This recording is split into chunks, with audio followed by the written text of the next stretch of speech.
Olá pessoal, como vocês estão? Tudo bem? Estamos gravando essa aula nesse formato diferente, porque a gente precisa dar continuidade na matéria para vocês. Eu vou estar passando hoje o início da aula de higiene ocupacional, que já era para a gente estar fazendo, e vou passar para vocês também alguma coisa sobre campanhas corporativas, que a gente também deu uma parada nessa aula, e eu preciso passar para vocês o conteúdo. Qual que é a ideia? Hoje vou apresentar para vocês o que é o conceito de higiene ocupacional, tá? E com relação a campanhas corporativas, eu vou estar encaminhando no e-mail da sala o material que eu montei para vocês e, em sequência disso, a atividade que eu preciso que vocês façam, encaminhem para mim também por e-mail, para que eu possa estar verificando e dando nota para vocês, tá?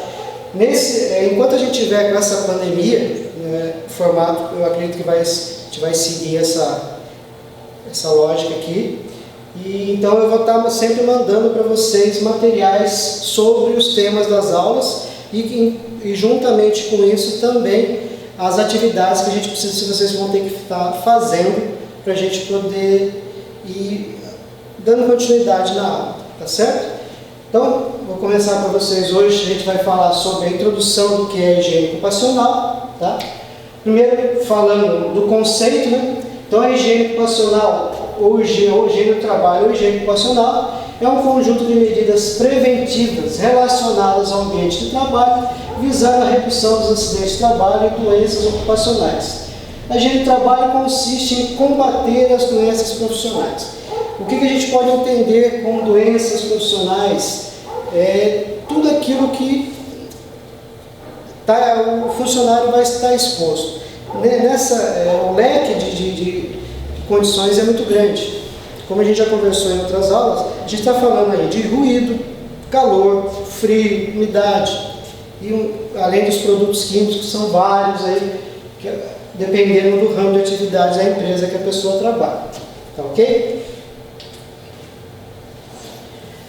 Então, os principais objetivos da higiene ocupacional: as atividades relacionadas à higiene e segurança no trabalho têm como preocupação básica a garantia das condições adequadas de manutenção da saúde e do bem-estar dos empregados, além de possuírem caráter obrigatório as ações nesse sentido, que demonstram o grau de seriedade em que uma organização trata seus trabalhadores e o nível de responsabilidade social que a mesma possui. O que a gente também pode entender por isso? A partir da hora que nós contratamos empregados para trabalhar, nós temos que cuidar do ambiente de trabalho. Esse ambiente tem que ser um ambiente salubre, né? Então, nós realizamos as verificações de higiene ocupacional dentro do local de trabalho, para que essas pessoas tenham realmente um local em condições para que eles trabalhem. Então, a gente precisa saber todos os riscos que essas pessoas estão expostas e ter as medições, os controles, para que a gente tenha realmente um lugar em condições para que eles trabalhem. Porque vinha muito do passado, as empresas trabalhavam, contratavam pessoas, colocavam para trabalhar, mas infelizmente não havia nenhum tipo de controle. Isso levou durante muito tempo as pessoas a adquirirem doenças como surdez, contaminação de produtos químicos e assim por diante. Hoje, nós temos toda essa gama de ferramentas que nós utilizamos para quê? Verificar, controlar e amenizar os riscos das atividades, né? Então, a empresa ela tem por obrigação estar sempre controlando, verificando os riscos que ela tem no seu local de trabalho, para que as pessoas consigam trabalhar de forma segura, né?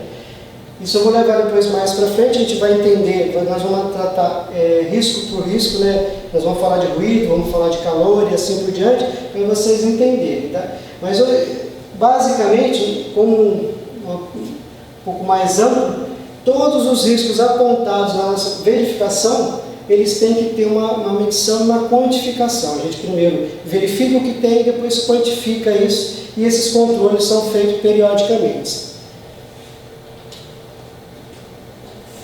Então, a higiene do trabalho pode ser entendido também como um conjunto de normas e procedimentos voltados para a proteção da integridade física e mental do trabalhador, procurando resgatá-lo dos riscos da saúde relacionados com o exercício das suas funções. e com o ambiente físico onde o trabalho é executado. Por que a gente fala tanto do resgatar dos riscos e do local, e também do local do ambiente físico? Os riscos eles podem estar dispersos pelo local, como é o caso do ruído, dos produtos químicos, né? Mas também temos as condições do local, né? Às vezes a máquina não é adequada à altura ou a condição de trabalho não está bem adequada ao colaborador que foi disponibilizado para fazer essa atividade. Então a higiene está ali para verificar essas condições, né? Então a gente fala também de iluminamento, condições de postura e assim por diante. Então, além da gente verificar os riscos que estão expostos na condição no local de trabalho, a gente também vê as condições físicas do local. Verificamos piso, altura, ventilação, iluminação e assim por diante. Tá ok? Os principais objetivos da higiene ocupacional: eliminar ou minimizar os fatores que propiciam o surgimento de doenças profissionais, reduzir os efeitos prejudiciais provocados pelo trabalho, prevenir o agravamento de doenças, lesões ou deficiências apresentadas pelos empregados e favorecer a execução da produtividade. Tudo isso, gente, está relacionado diretamente às boas condições de trabalho, né? Então, quando a gente tem um local que é muito ruidoso, como eu já tratei com vocês em outras aulas, primeiro a gente tenta eliminar o risco. Se eu tenho condições de eliminar o ruído, essa é a tratativa que eu vou dar de início. Eu não consigo eliminar o ruído. Bem, eu preciso saber o quanto eu tenho para aí sim minimizá-lo. A gente vai tentar mitigar esse risco de maneira que ele fique aceitável, que a pessoa possa estar trabalhando naquele local, né? Para que no final de tudo que a gente consegue é o quê? Melhorar a produtividade. O funcionário que trabalha no local com boas condições de trabalho, a produtividade dele é maior. Isso já é feito, vários estudos já apontam isso. Então, a ideia é sempre essa, né? Criar uma condição boa de trabalho para o trabalhador. A principal razão para conduzir uma avaliação do local de trabalho é avaliar os riscos para a saúde dos funcionários. Onde uma situação menos satisfatória for indicada, haverá um requisito adicional: especificar etapas para atingir um controle adequado, identificar qualquer outra ação que seja exigida. Então a gente vai até o local de trabalho e verifica os riscos que estão naquele local. Feita essa verificação, a gente descobriu o que nós temos de riscos, nós vamos especificar as etapas que nós vamos fazer. Eu preciso fazer uma quantificação disso. Primeiro eu apontei, depois eu vou quantificar. Então, no caso do ruído, a gente vai verificar as condições, separar as turmas que vão ser verificadas e vamos colocar o dosímetro em cada colaborador para a gente ter a leitura do ruído. Se for produto químico, a gente também vai ter que fazer uma divisão de turmas para a gente poder fazer a quantificação disso. Depois que a gente fez toda a coleta, a gente vai ver os resultados para aí sim ver qual que vai ser a ação necessária. É muito importante que a gente entenda, para tudo isso realmente funcione, saber a diferença entre perigo e risco, né?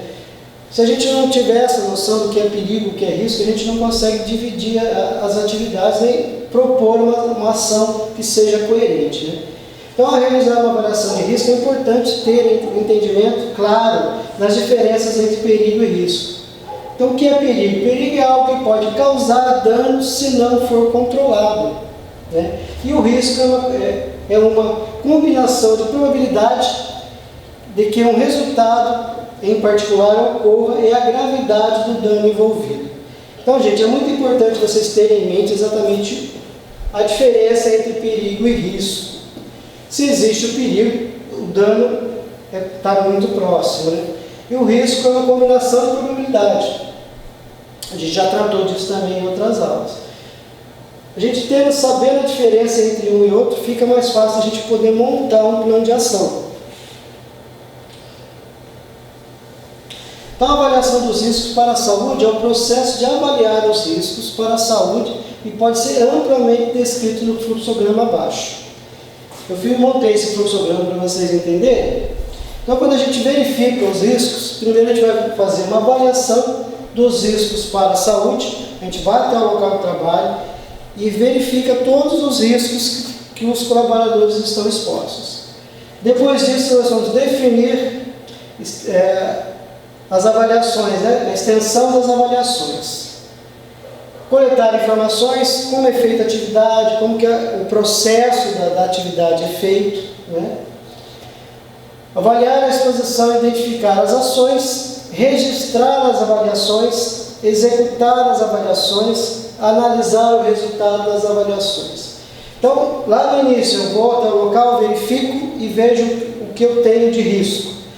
Depois, com essa informação, eu consigo definir a extensão das avaliações. O que eu vou precisar medir, por quanto tempo e a quantidade de medições que eu vou fazer de cada item.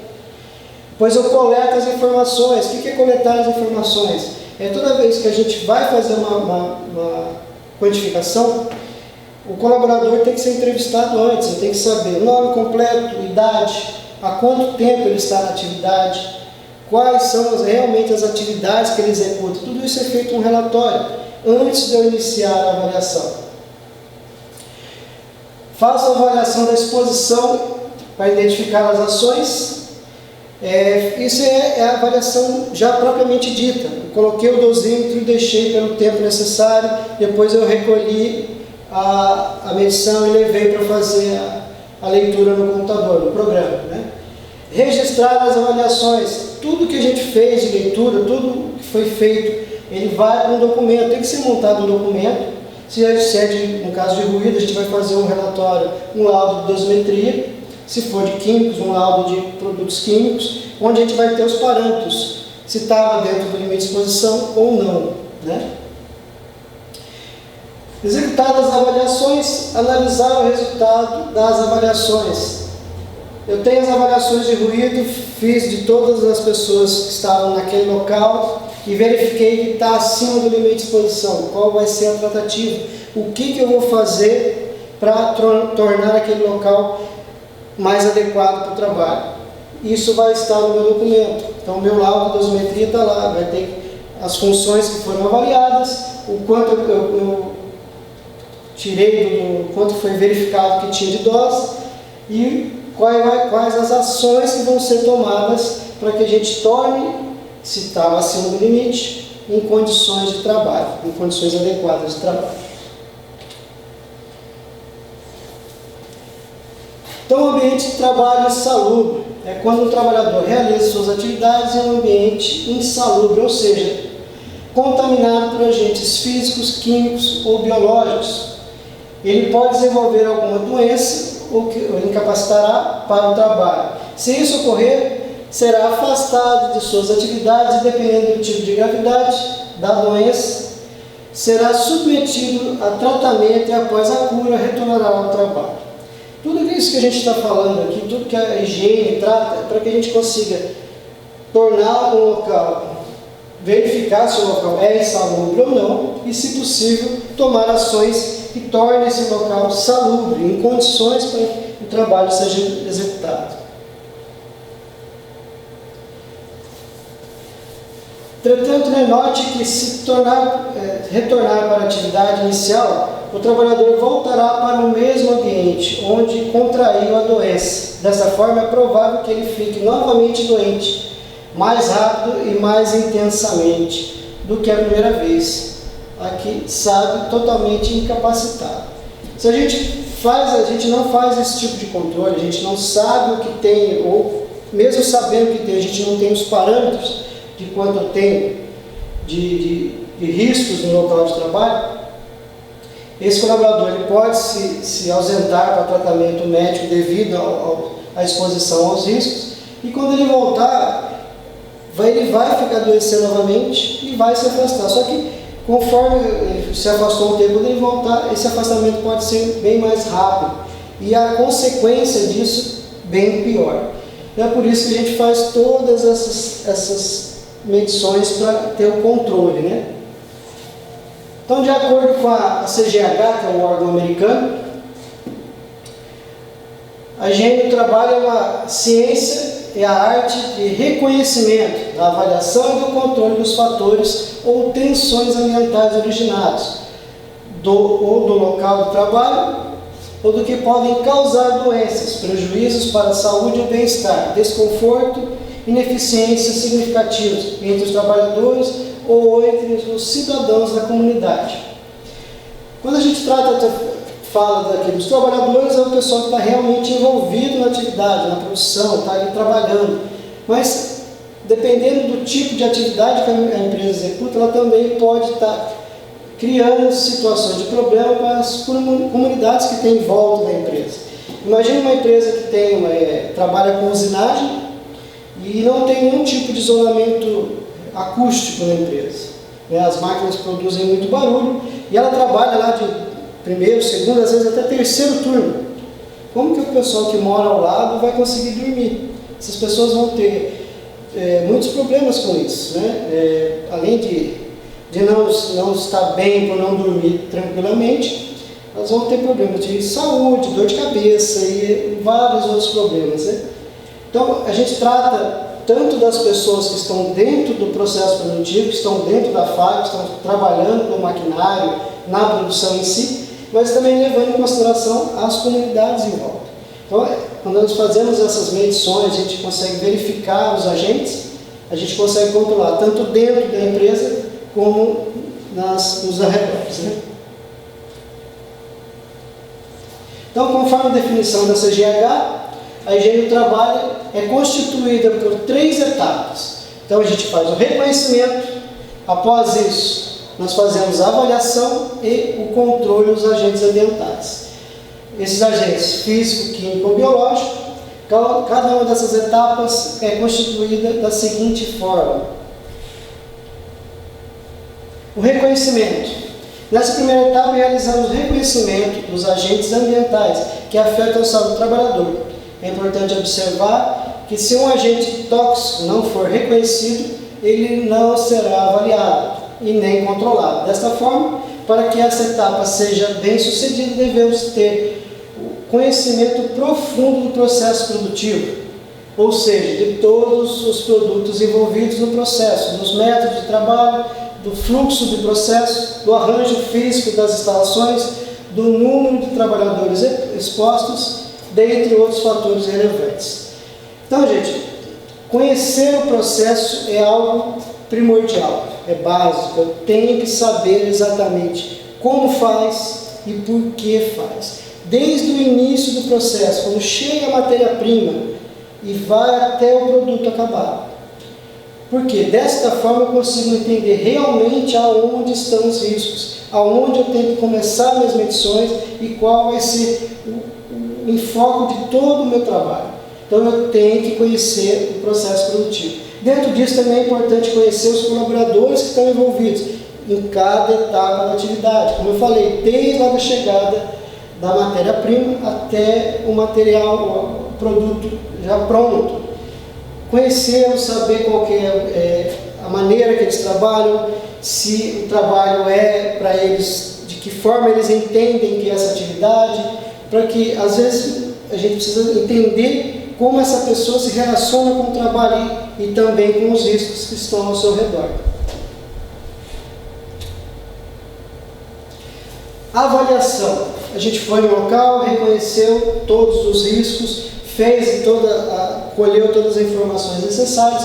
A gente vai agora realizar as avaliações. Nessa etapa, realizamos uma avaliação quantitativa ou qualitativa dos agentes físicos, químicos ou biológicos existentes nos postos de trabalho.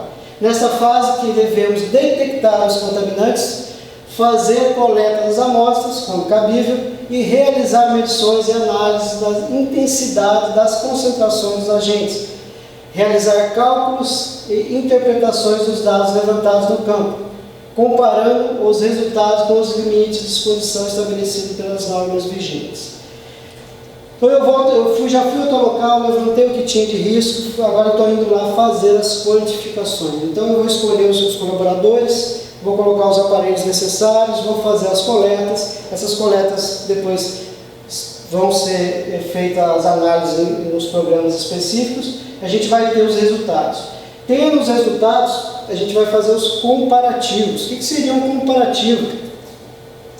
No material que eu encaminhei para vocês, tem a nossa NR15, né? Fala um pouco também sobre a tratativa de ruído. Então, nós temos para a nossa norma que o colaborador pode trabalhar até 8 horas com um limite de ruído de 85 decibéis. Então, a hora que eu fiz a medição de ruído desse local, da área de usinagem dessa fábrica, eu verifiquei que lá o ruído está no nível entre 90 a 110 decibéis. É essa comparação que eu tenho que fazer. O tempo de exposição, quantas horas esse colaborador trabalha, fica nesse local especificamente, quanto tempo a carga de trabalho dele é dentro desse local com essa quantidade de ruído que eu encontrei. Comparo com o parâmetro da norma, qual que é o máximo permitido, para saber se está dentro ou não. Se estiver fora do padrão, a gente tem que tomar as ações cabíveis. Utilização de mudar o processo, mitigar todo o risco. Se não houver outro meio, a gente tenta partir para a parte do EPI, que é para fazer a atenuação. Depois das medições, a gente parte para controle.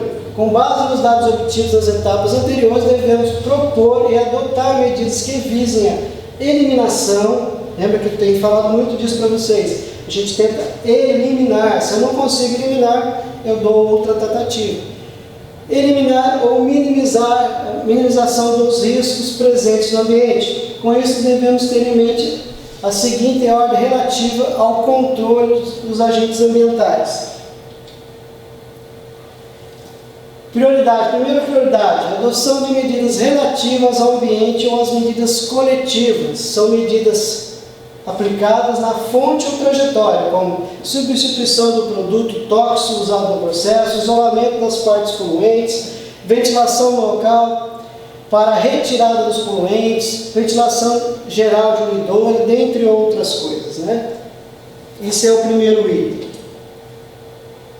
Segunda medida administrativa, compreende entre outras, a limitação do tempo de exposição do trabalhador, educação e treinamento, exames médicos, admissional, periódico e demissional. Os exames médicos, além de avaliar a saúde dos trabalhadores expostos aos agentes ambientais, avaliam a eficácia das medidas de controle adotadas.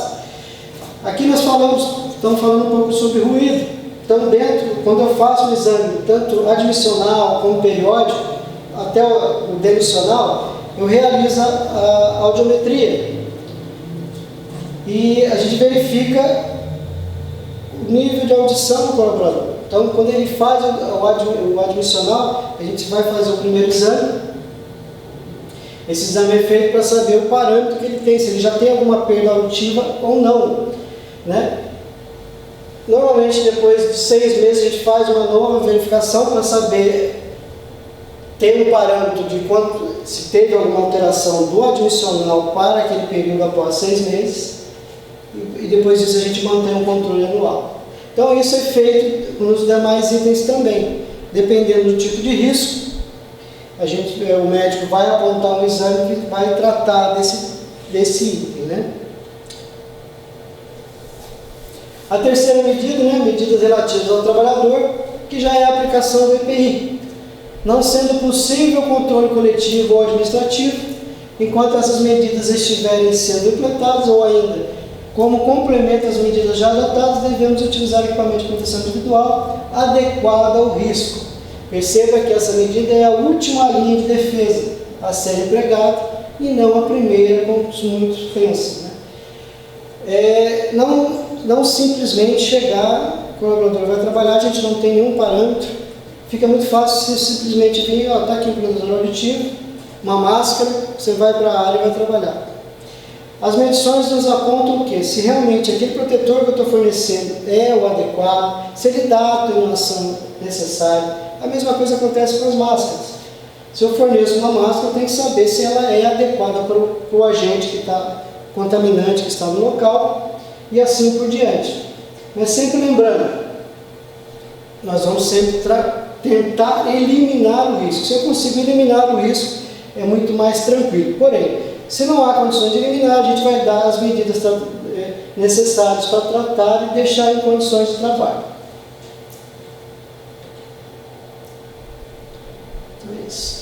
Gente, esse material que eu fiz para vocês é só a introdução, tá? Eu já encaminhei para vocês no e-mail da sala os materiais que nós vamos tratar nas próximas aulas. A introdução é só para vocês entenderem o que é e como a gente vai trabalhar. A ideia é assim, eu vou mandar para vocês o item que nós vamos estar tratando na aula, mando para vocês o conteúdo e logo em seguida vocês vão ter uma atividade para ser feita. Essa atividade, como a gente já vem feito nas outras aulas, vai valer um ponto, até que a gente depois vê se vai ter prova ou simplesmente esse trabalho. Mas de início, sempre após uma atividade, um material passado, vai ter uma atividade que vocês precisam estar fazendo, tá? Então se atentem ao e-mail, verifiquem, eu vou estar encaminhando também da outra aula de campanhas corporativas. Eu preciso que vocês leiam o material que eu vou estar mandando, é algo que está bem explicativo, também está bem sucinto, e vou mandar uma atividade também. Desse material que a gente acabou de estudar, também vai ter algumas perguntas, tá? São 8 perguntas apenas. Eu quero que vocês verifiquem, leiam, e qualquer dúvida também pode me chamar no WhatsApp, eu estou aqui para ajudar vocês. Ok? Muito obrigado, até a próxima.